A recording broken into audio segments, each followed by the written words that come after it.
ओम शांति। 30 मार्च 2023 के ईश्वरीय महावाक्य हैं। आज की मधुर मुरली में मीठे बाबा ने कहा, मीठे बच्चे, संग दोष संचय बुद्धि बनाता, इसलिए संग दोष में फंसकर कभी ईश्वरीय पढ़ाई नहीं छोड़ना। कहा जाता है, संग तारे को संग बोरे। प्रश्न है मुरली का, बाप की कौन सी श्रीमत तुम्हें कौड़ी से हीरे जैसा बना देती है? उत्तर में बाबा ने कहा, बाप की श्रीमत है बच्चे, घर गृहस्थ में रहते हुए कमल फूल समान रहो। जैसे कमल फूल को कीचड़ और पानी टच नहीं करता, ऐसे विकारी दुनिया में रहते हुए विकार टच ना करें। यह तुम्हारा अंतिम जन्म है, निर्विकारी दुनिया में चलना है, इसलिए पवित्र बनो। इसी एक श्रीमत से तुम कौड़ी से हीरे जैसा बन जाएंगे, स्वर्ग का मालिक बन जाएंगे। गीत है मुझको सहारा देने वाले। ओम शांति। बाप ने समझाया है कि भगवान एक ही है जिसने भगवती को रचा। बरोबर भगवानुवाच है, जैसे वैरिस्टरवाच, सर्जनवाच यह है, फिर भगवानुवाच। भगवान कहते हैं, मैं तुम्हें स्वर्ग का मालिक, राजाओं का राजा बनाऊंगा। यह है गीता। परंतु मनुष्य भूल गए हैं कि गीता का भगवान कौन था। श्री कृष्ण तो था स्वर्ग का नंबर 1 प्रिंस। इतनी ऊंच प्रारब्ध किसने प्राप्त कराई? ऊंचते ऊंच प्रारब्ध है राधे कृष्ण अथवा लक्ष्मी नारायण की। यह बात कोई भी समझ नहीं सकते हैं। राधे कृष्ण स्वयंवर के बाद लक्ष्मी नारायण बनते हैं। उन्हों को यह ऊंच पद किसने दिया? श्री कृष्ण कौन था? श्री नारायण कौन था? यह बातें तुम ही जानो।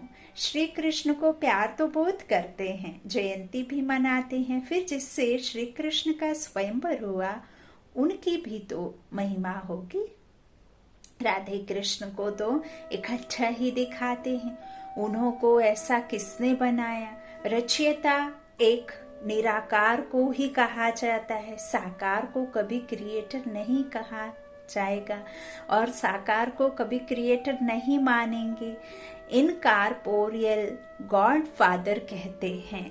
लक्ष्मी नारायण सतयुग आदि में थे, अभी तो है कलयुग। यहाँ मनुष्य दुखी कंगाल है, राजा रानी तो है नहीं। स्वर्ग की तो बहुत महिमा है। कोई मरता है तो कहते हैं फलाना स्वर्गवासी हुआ। स्वर्ग याद आता है तो जरूर स्वर्ग कोई अच्छी चीज थी। नरक में जो मरते हैं उनको पुनर्जन्म जरूर नरक में ही लेना पड़े। जैसा कर्म करते हैं उस अनुसार यहाँ जन्म लेना पड़ता है।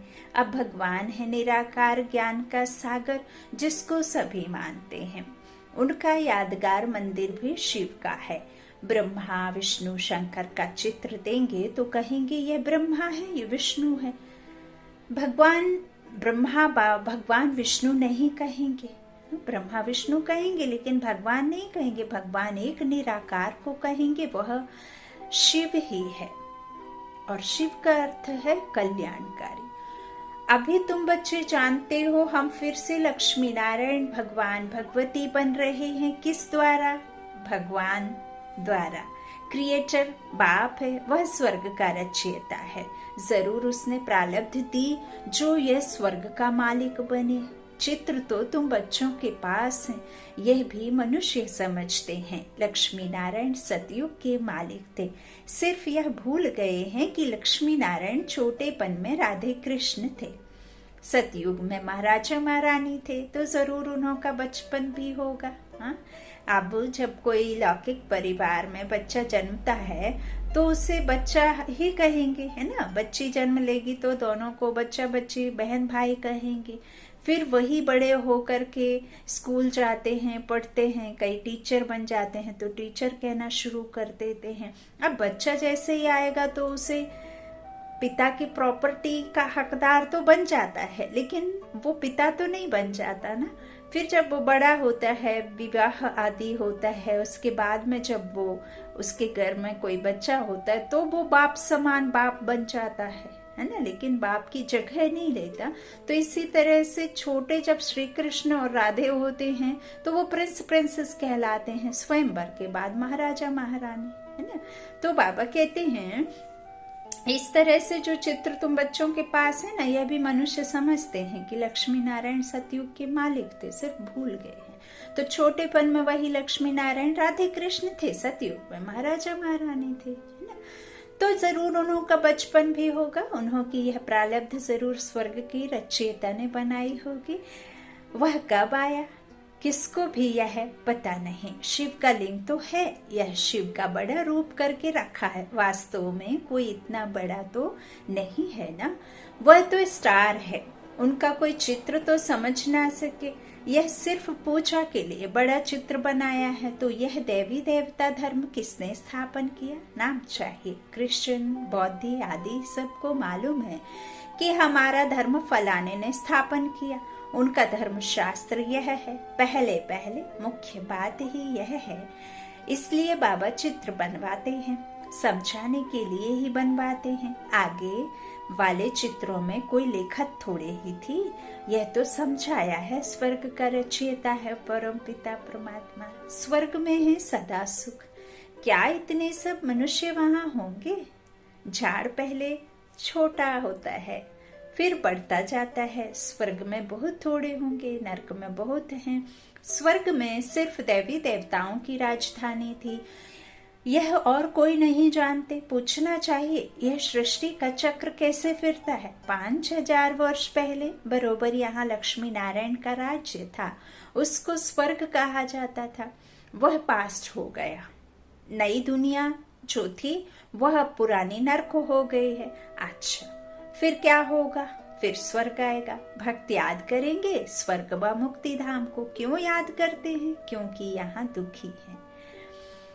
स्वर्ग में तो सदैव सुख होता है, बाप थोड़े ही बच्चों को रचकर दुखी बनाएंगे। हाँ, एक पिता अपने बच्चों को दुख देगा भला? वो तो माफी देता है, वो तो सुख देता है।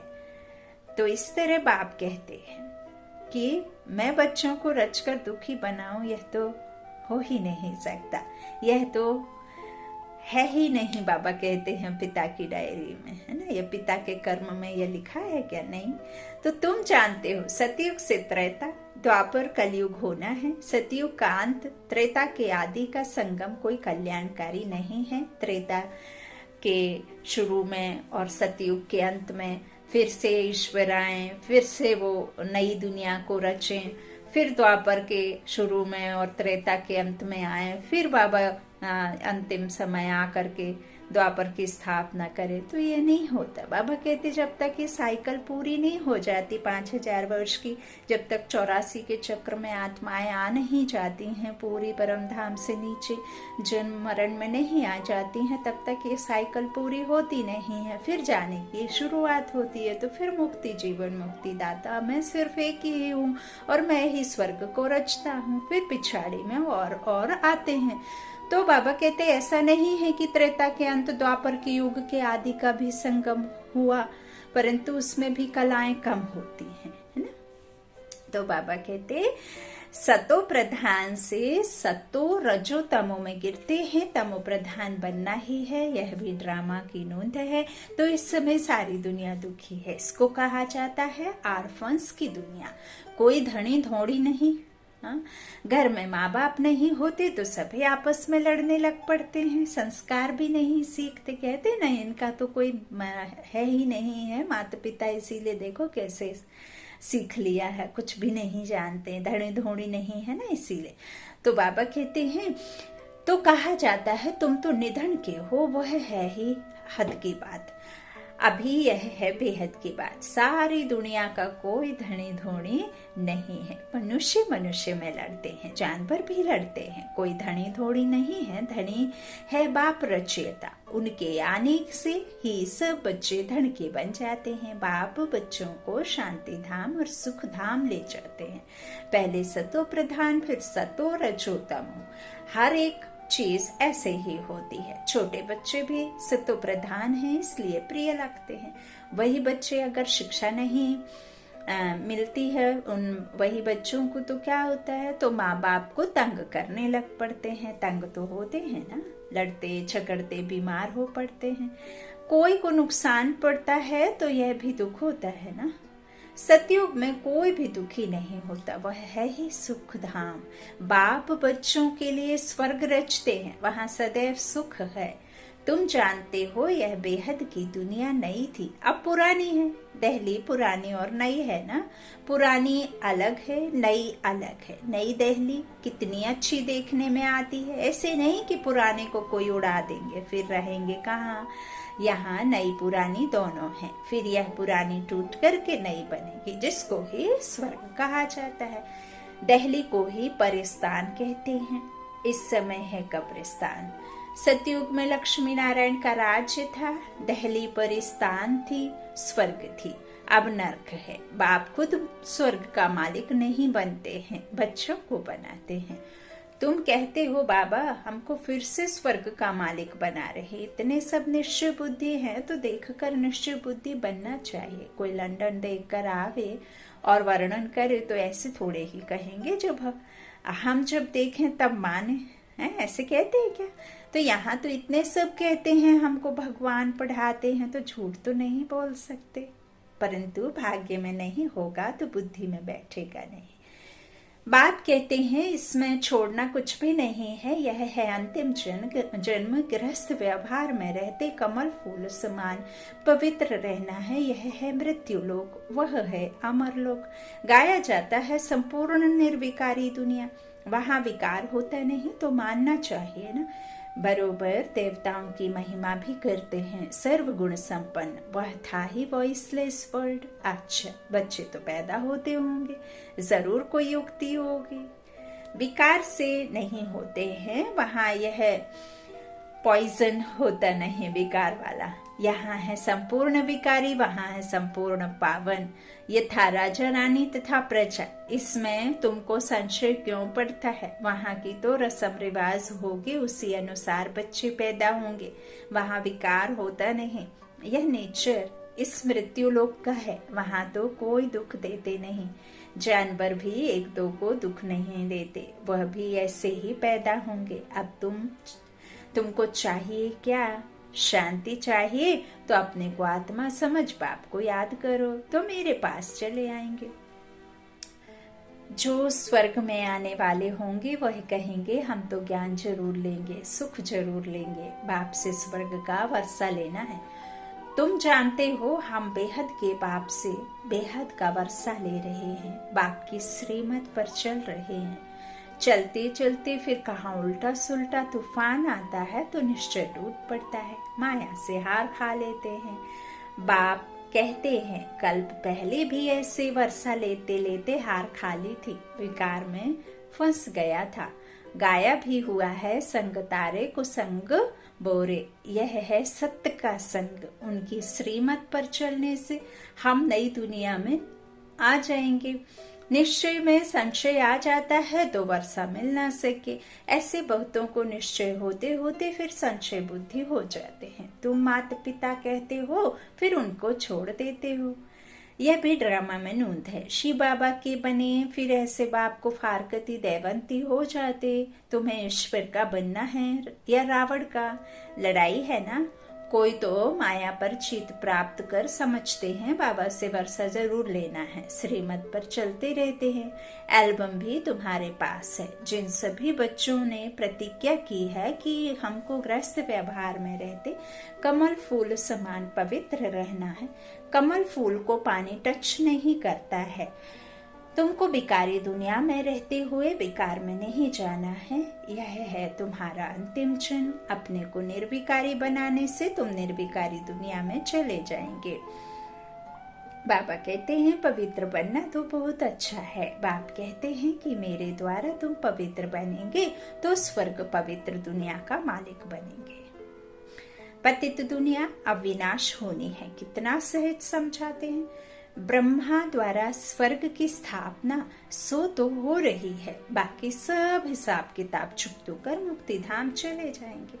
सतयुग में तुमको सच्चा सुख मिलता है। बैकुंठ का नाम तो मशहूर है, बरोबर लक्ष्मी नारायण का राज्य था। मनुष्यों को तो कुछ भी पता नहीं है। सन्यासी खुद निर्विकारी बनते हैं तो विकारी लोग उनकी पूजा करते हैं। विकारी आत्मा बनती है, परमात्मा नहीं।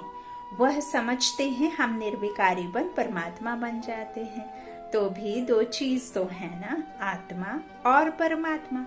विकार को तो परमात्मा नहीं कहा जाता। वह समझते हैं हम निर्विकारी बन परमात्मा बन जाएंगे। बाप कहते हैं ऐसे तो हो नहीं सकता, कोई भी मिल नहीं सकता। मैं आकर सबको वापस ले जाऊंगा। निशानी भी है महाभारी लड़ाई। बच्चों को राजयोग सिखा रहा हूँ। महाभारी लड़ाई है तो भगवान भी जरूर होना चाहिए, जो सभी झंझटों को हटाए, सभी के झगड़े खत्म कर दे। सर्वशक्तिमान तो बाप है ना। कहते हैं अगर तुम मेरी मत पर चलेंगे तो मैं तुमको स्वर्ग का मालिक बनाऊंगा।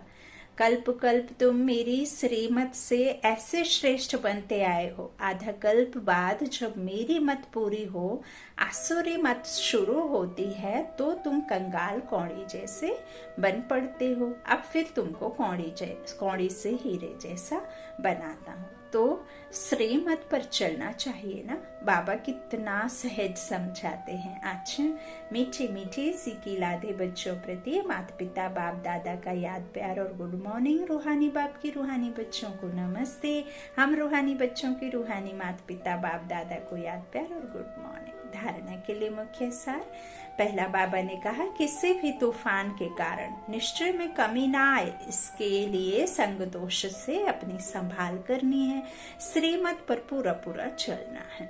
दूसरा, इस अंतिम जन्म में श्रीमत पर संपूर्ण निर्विकारी जरूर बनना है। विकारी दुनिया में रहते हुए विकार टच ना करे, यह संभाल करनी है। वरदान है आज का। वरदानी बाप ने वरदान मीठा प्यारा दिया। अपने हर कर्म द्वारा दिव्यता की अनुभूति कराने वाले दिव्य जीवनधारी भव। बाप दादा ने हर एक बच्चे को दिव्य जीवन अर्थात दिव्य संकल्प, दिव्य बोल, दिव्य कर्म करने वाली दिव्य मूर्तियां बनाया है। दिव्यता संगम युगी ब्राह्मणों का श्रेष्ठ श्रृंगार है। दिव्य जीवनधारी आत्मा किसी भी आत्मा को अपने हर कर्म द्वारा साधारणता से परे दिव्यता की अनुभूतियां कराएगी। दिव्य जन्मधारी ब्राह्मण तन से साधारण कर्म और मन से साधारण संकल्प कर नहीं सकते। वे धन को भी साधारण रीति से कार्य में नहीं लगा सकते।